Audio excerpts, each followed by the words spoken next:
Hello, good morning. This is my 6th October's lecture, and in previous lecture we have discussed about the magnetic moment of a bar magnet, and now today we shall discuss about the magnetic moment of a current carrying loop.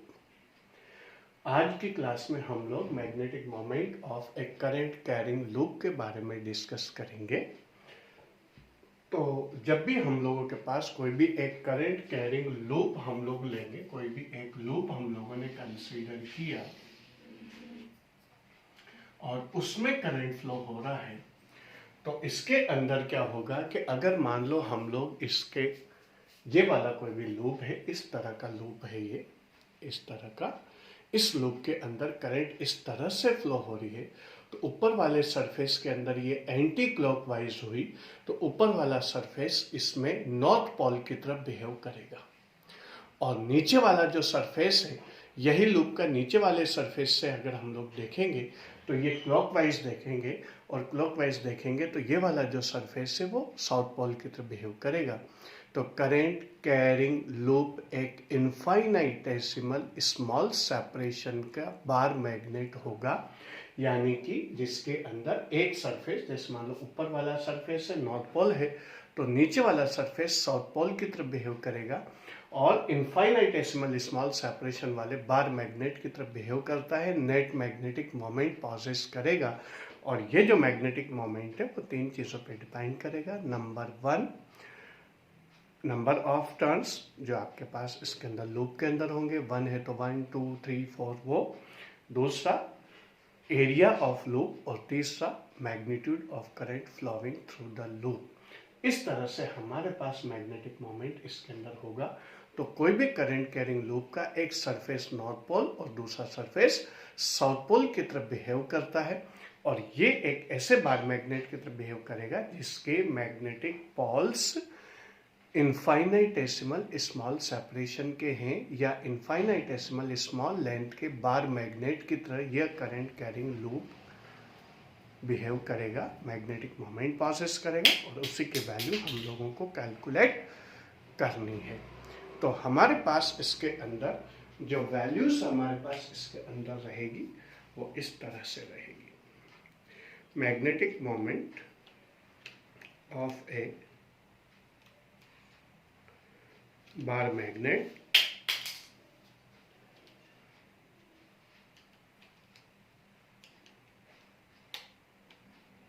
magnetic moment of a current carrying loop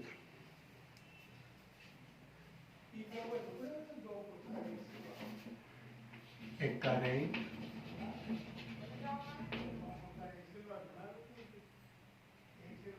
carrying loop when taken into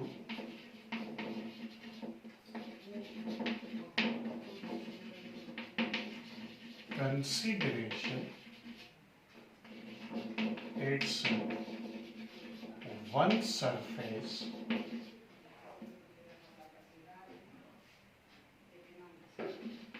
behaves like a north pole and other surface behaves like a south pole। Current carrying loop के अंदर जो loop है उसका एक surface north pole की तरफ और दूसरा सरफेस साउथ पोल की तरफ बिहेव करेगा, south pole, and the loop behaves like a bar magnet of infinitesimal small length।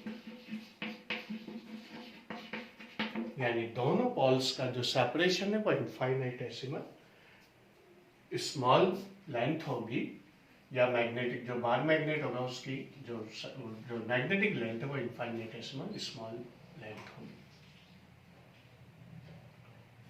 Small magnetic length, magnetic length and possess magnetic moment.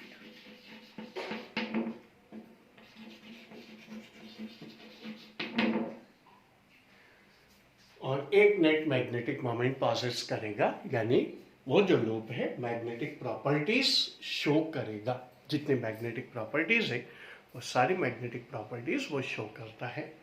और यहाँ पर जो मैग्नेटिक मोमेंट है, magnetic moment of A current carrying loop depends upon following factors। First किस पर depend करेगा? It is directly proportional to the number of turns, number of turns, and it is directly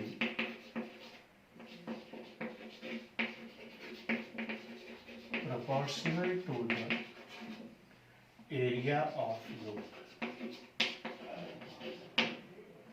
or third, it is directly proportional to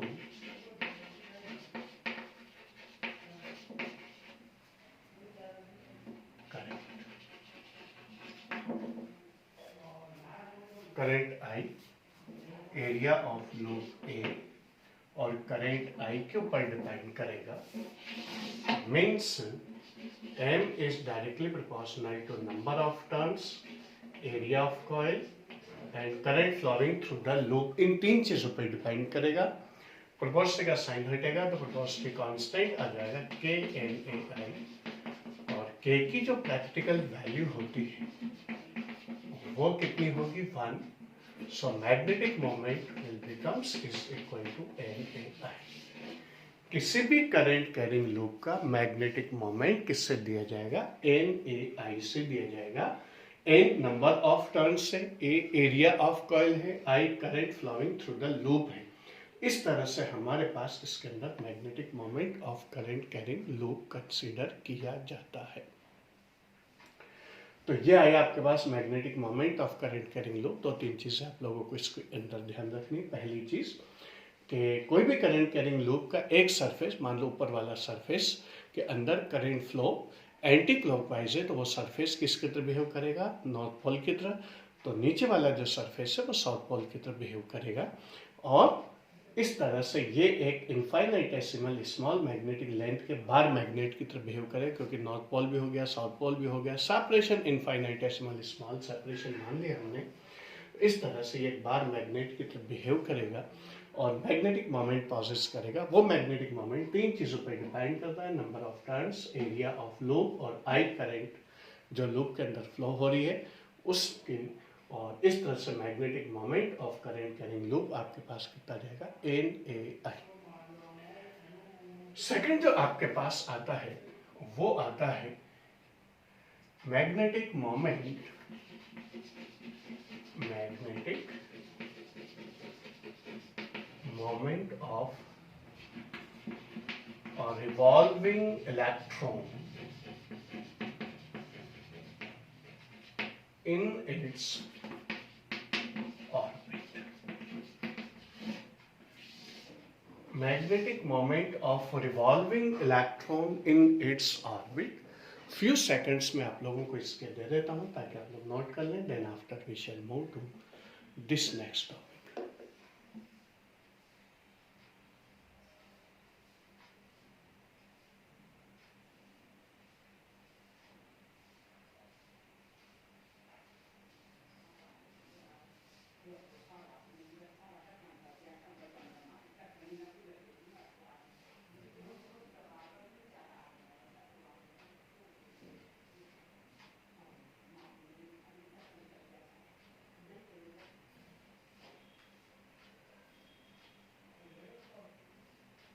yes. अब आता है आपके पास magnetic moment of revolving electron in its orbit. इसके अंदर हम लोग अच्छी तरह से जानते हैं कि जो एटम होता है, सब्सटेंस एटम से बनते हैं। एटम के अंदर क्या होता है, न्यूक्लियस होता है सेंटर पर, और उसके चारों तरफ इलेक्ट्रॉन डिफरेंट ऑर्बिट्स के अंदर क्या करता है, और रिवॉल्व करता है।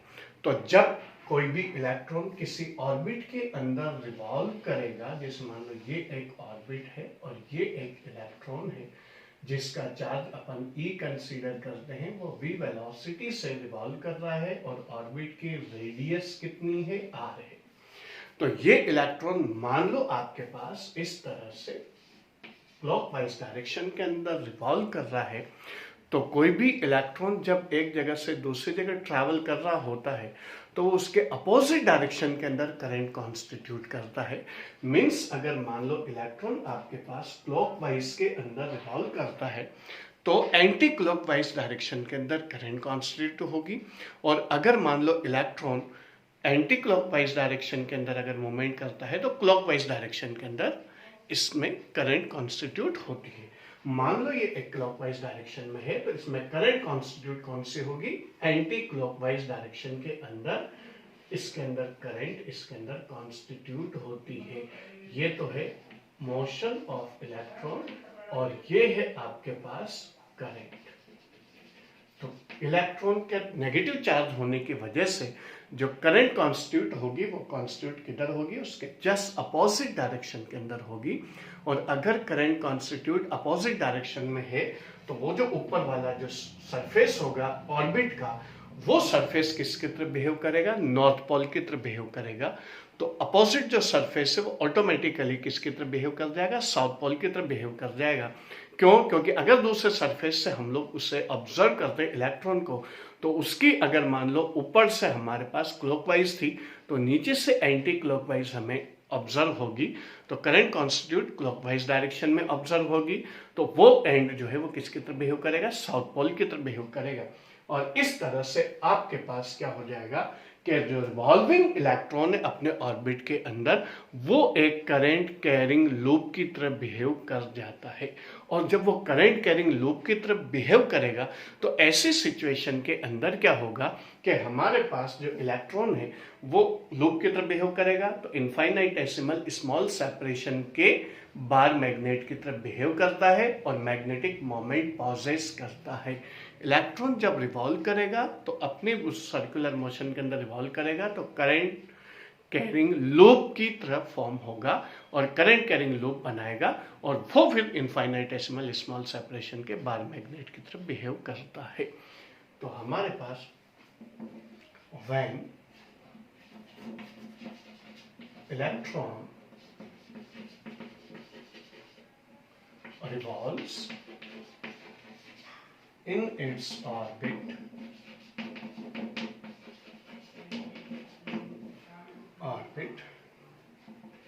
it constitute current in orbit. It constitute current in orbit and the orbit behaves like a current carrying loop। किसकी तरफ बिहेव करेगा, वो करंट कैरिंग लूप की तरफ बिहेव करेगा। And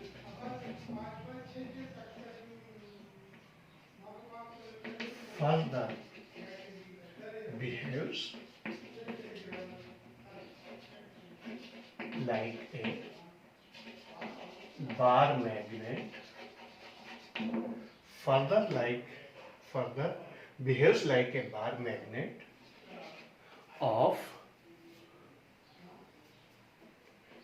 infinitesimal small length। वही small magnetic infinitesimal small magnetic length के क्या होगा, वो की तरह, बार मैग्नेट की तरह बिहेव करेगा। और इस तरह से हमारे पास इसके अंदर जो वैल्यूज आएंगी वो वैल्यूज हम लोग इसमें कंसीडर करते हैं।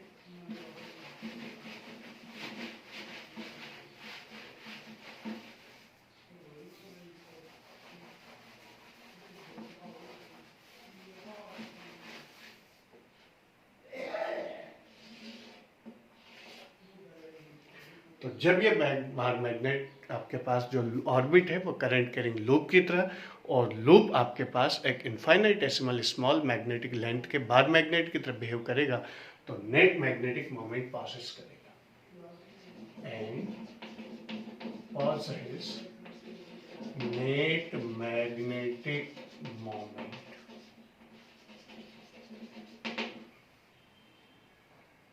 सबसे पहली चीज हमारे पास, अगर मान लो हम लोग करंट कॉन्स्टिट्यूट जो करेगा वो कितना करेगा, मान लो 1 सेकेंड के अंदर इलेक्ट्रॉन अपने ऑर्बिट में n टाइम्स क्या करता है, रिवॉल्व करता है। उसकी frequency of revolution of electron in its orbit अगर n है तो I इज इक्वल टू आपके पास कितना आ जाएगा, NE होगा upon T। T is equal to हमने 1 सेकेंड ले लिया, पर सेकेंड के अंदर अगर मान लो हमारे पास, तो NE आपके पास आ गया। ये आपके पास पर सेकेंड के अंदर हो गया। और अपन जानते हैं T इज इक्वल टू कितना होता है, 2 पाई R अपॉन V होगा। तो N इज इक्वल टू क्या आएगा, 1 अपॉन T, तो क्या आ जाएगा, V अपॉन 2 पाई R आ जाएगा। और फिर उसके बाद एरिया ऑफ लूप, ये तो नंबर ऑफ टर्न्स का हो गया। एरिया ऑफ लूप आपके पास कितना आ जाएगा, पाई R स्क्वायर, जहां पर R और रेडियस ऑफ लूप है। तो ऐसी सिचुएशन के अंदर हमारे पास magnetic moment of current carrying loop का फॉर्मूला होता है NAI। N की जगह हम लोग पुट करेंगे V अपॉन 2 पाई R, एरिया की जगह पुट करेंगे पाई R स्क्वायर, और आपके पास I की जगह आपके पास कितना आ जाएगा, E आ जाएगा। एक पाई से पाई कैंसिल हो गया, एक R से एक R कैंसिल हो गया, तो M इज इक्वल टू आपके पास कितना आ जाएगा, आपके पास आ जाएगा E और V R upon 2। E charge of electron, V velocity of electron in its orbit, और R radius of orbit by 2 आपके पास इसके अंदर आ जाएगा। From Bohr's second postulate, Bohr का जो सेकेंड पॉस्टुलेट है और वो क्या होगा, M और V R is equal to NH upon 2 pi. और इसके अंदर आपके पास VR इज इक्वल टू आपके पास आ जाएगा, it implies VR is equal to आ जाएगा NH अपॉन 2 पाई M।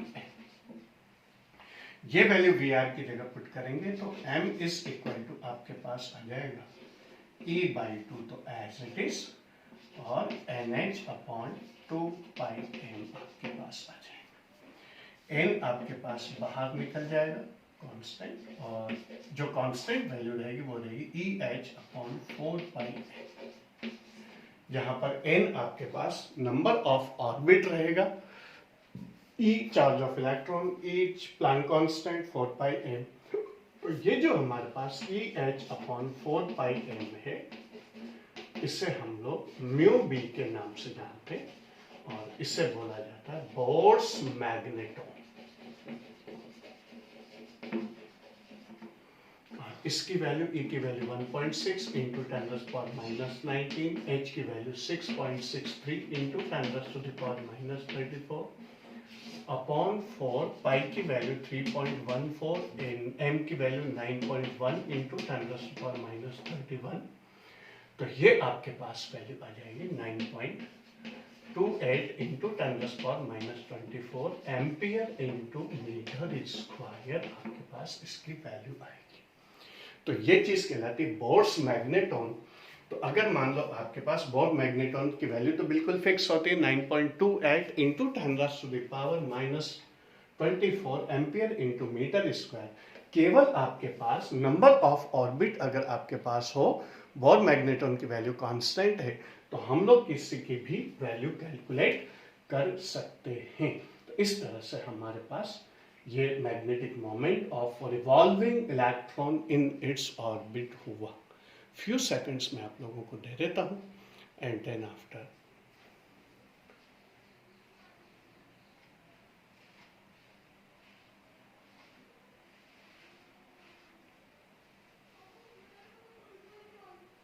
तो ये चीज आपके पास magnetic moment of revolving electron in its orbit. जब इलेक्ट्रॉन अपने ऑर्बिट के अंदर रिवॉल्व करेगा तो वो करंट कॉन्स्टिट्यूट करेगा, और जो ऑर्बिट है वो करंट कैरिंग लूप की तरह बिहेव करेगा, और करंट कैरिंग लूप एक इनफाइनाइटेसिमल स्मॉल मैग्नेटिक लेंथ के बार मैग्नेट की तरह बिहेव करता है, मैग्नेटिक मोमेंट पॉसेस करेगा।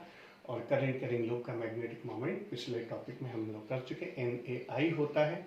और वैल्यूज पुट करेंगे हम लोग, और वैल्यू पुट करने के बाद हमारे पास जो वैल्यू आएगी वो इससे कैलकुलेट हो जाएगी।